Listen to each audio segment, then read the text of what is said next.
গার্লফ্রেন্ডকে নিয়ে মার্কেট করছি, এটা তেমন কিছু না। গার্লফ্রেন্ড মানেই মাঝে মাঝে মার্কেট করে দেওয়া।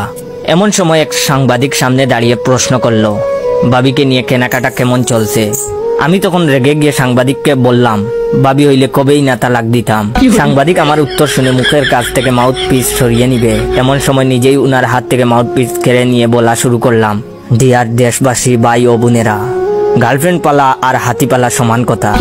আব্বার হাত পা ধরে 5,000 টাকা নিয়েছিলাম নিজে মার্কেট করব বলে, কিন্তু গার্লফ্রেন্ডকে কিনে দিতেই 4,000 টাকা শেষ। পায়ের সেরা স্যান্ডেল খুলে ক্যামেরার সামনে গিয়ে ধরে বললাম, এই যে দেখুন আমার স্যান্ডেলের অবস্থা। প্রত্যেক দিন ছিঁড়ে গেলে মুচির কাছে যাই সেলাই করতে। কালকে রাগ করে মুচি বলে দিয়েছে, ভাই দয়া করে তুই আমার স্যান্ডেলটা নিয়ে যা। তাও আর এই স্যান্ডেল আনিস না। গায়ে দেওয়া শার্টের কিছু অংশ উপরের দিকে তুলে ক্যামেরার সামনে ধরে বললাম, এই দেখুন বেল্টের জায়গাতেও রশি দিয়ে বেঁধেছি। অনেকদিন আগে প্যান্টের বেল্ট ছিঁড়ে গেছে, ভেবেছিলাম এবার একটা বেল্ট কিনবো, কিন্তু গার্লফ্রেন্ডকে দিতে দিতেই টাকা শেষ। দোকানদারগুলোর কথা আর কি বলবো, মেয়ে মানুষ নিয়ে দোকানে ঢুকলেই 20 টাকা দামের জিনিস 200 টাকা হয়ে যায়।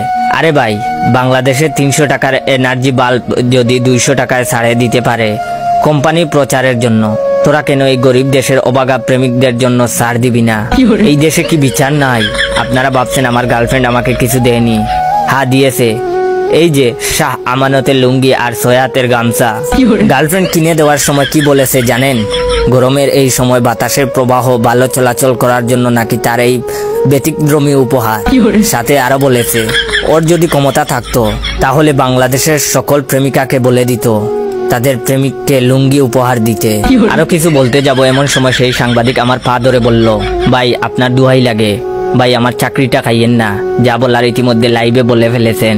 সাংবাদিকের কথা শুনে কলিজা শুকিয়ে গেল, কারণ আব্বা সারাদিন টিভি দেখে। যদি কোনোভাবে এই সংবাদ দেখে ফেলে তাহলে এবার পিঠের উপরে উঠবে। এর মধ্যে দেখি পকেটে ফোন বেজে উঠলো, বের করে দেখি আব্বার ফোন। বয়ে শরীর কাঁপতে লাগলো। পাশে তাকিয়ে দেখি গার্লফ্রেন্ড ও দৌড় দিছে। ফোন রিসিভ না করে রেখে দিলাম। একটু পর দেখি আব্বা মেসেজ দিয়েছে, বাবা আজকে মুখ ফুটে যে সত্য কথা বলেছিস এটা লক্ষ প্রেমিকের মনের কথা। আজ যদি রবীন্দ্রনাথ বেঁচে থাকতো তাহলে নির্ঘাত তোকে নিয়ে কবিতা লিখতো। মন খারাপ করিস না, উনি বেঁচে নেই বলে। তোর মতন সাহস আজ থেকে 20 বছর আগে আমার থাকলে তাহলে প্রত্যেক দিন তোর মায়ের জাড়ি খেতে হতো না। যাই হোক বাবা, আবেগে অনেক কিছু বলে ফেলেছি, তাড়াতাড়ি বাড়ি আয়। বাবার কথা শুনে আবেগে দিলাম লাফ, সাথে সাথে খাট থেকে মেঝেতে পড়ে গেলাম। এতক্ষণ তাইলে আমি স্বপ্ন দেখছিলাম।